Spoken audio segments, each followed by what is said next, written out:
निंदा नहीं करता, और निंदा में किसी महात्मा, किसी संत, क्योंकि वैष्णव परंपरा में तो वेश को भी भगवान माना गया है। जो वेश में भी आए हैं उनको भी भगवान मानते हैं। बोला शहर वाले और गांव वालों में क्या अंतर है? बोला शहर वाले और गांव वालों में एक ही अंतर है, भारत गांवों का देश है। बोला क्या अंतर है भैया? बोला गांव में भिखारी को भी साधु समझते हैं, आइए बाबा आइए बैठ जाइए, आइए बैठ जाइए, और शहरों में साधु को भी भिखारी समझते हैं। यही गांव और शहर का अंतर है भारत का। गांव में आज भी प्राण बचा हुआ है भारतीय सनातन संस्कृति की। वहां वेश की भी पूजा होती, वेश की, और वेश का पूजा होना चाहिए।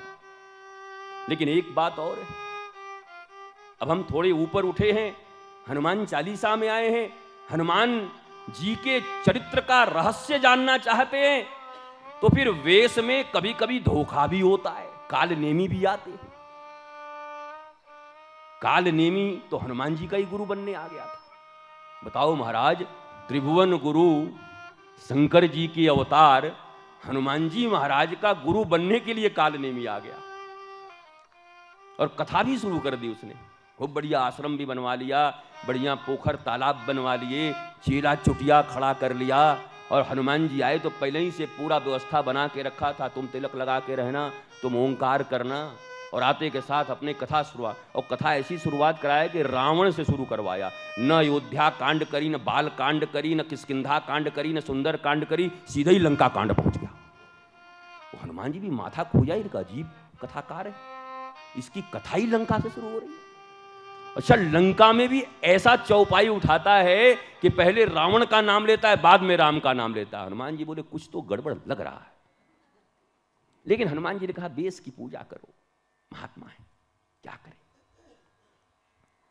चर्चा होने लगी। बोला बच्चा मैं तो बस तुम्हारे मंगल के लिए हूं, और शक न हो इसलिए कहा कि जीतेंगे राम जी ही, चिंता मत करो। एक युद्ध हो रहा है, उसमें जीतेंगे राम जी। तो उसको भी पता था काल नेमी का कि जीतेंगे तो राम ही। काल नेमी को भेज रहा था रावण, जाओ रास्ता रोको। बोला किसका? बोला एक बंदर है। बोला कौन? अरे हम नाम नहीं जानते, बस एक बंदर है, जाओ रास्ता रोको उसका बीच में। कहां जा रहा है? बोला लक्ष्मण जी के लिए लेने जा रहा है संजीवनी बूटी। लक्ष्मण मरेगा तभी राम का भी प्राण जाएगा, क्योंकि लक्ष्मण के भीतर ही राम का प्राण बसेगा। और भगवान राम ने कह दिया था, लक्ष्मण अगर तुम्हें कुछ हुआ तो ये बानर भालू गुफा में जाएंगे, मैं तो वापस जाने वाला नहीं हूं। क्यों? क्योंकि जीवन भर तुमने मेरा आनुगत्य किया है, कभी मेरे आगे नहीं चले। राम आगे, जानकी और पीछे लक्ष्मण। आज तुम्हें इतनी जल्दी हो गई कि मेरे से पहले जा रहे हो। भगवान राम रो रहे हैं, रोते हुए कह रहे लक्ष्मण तू कुछ भी कर ले, पर ऐसा तो नहीं कर सकता कि मुझसे आगे चला जाए। इतना अवज्ञा, इतना अपमान तो मेरा नहीं कर सकता तू। मैं जानता हूं तू मेरा भाई है, अनुचर है। और क्रंदन कर रहे हैं हनुमान जी, राम जी। हनुमान जी सब देख सकते हैं, पर राम जी को रोते हुए नहीं देख सकते। एक बड़ा प्यारा गाना था, देख सकता हूं मैं सब कुछ होते हुए, ऐ मेरी बहना नहीं मैं नहीं देख सकता तुझे रोते हुए। मजबूर फिल्म है, अमिताभ बच्चन गाता है इसमें, आपने भी देखा होगा।